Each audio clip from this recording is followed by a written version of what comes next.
যুক্তরাষ্ট্রের ভিসা পাওয়ার পরও প্রার্থীদের নিরাপত্তা যাচাই প্রক্রিয়া শেষ হয় না।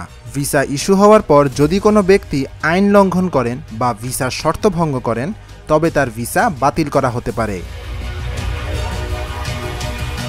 সোমবার যুক্তরাষ্ট্র দূতাবাস তাদের ভেরিফাইড ফেসবুক পেজে দেওয়া এক পোস্টে এ তথ্য জানিয়েছে। পোস্টটিতে বলা হয়, যুক্তরাষ্ট্রে প্রতিটি ভিসা আবেদনকারীকে বিস্তৃত নিরাপত্তা যাচাইয়ের মধ্য দিয়ে যেতে হয়। এ প্রক্রিয়ায় আবেদনকারীর তথ্য আইন প্রয়োগকারী সংস্থা এবং সন্ত্রাস বিরোধী ডেটাবেসের সঙ্গে মিলিয়ে দেখা হয়।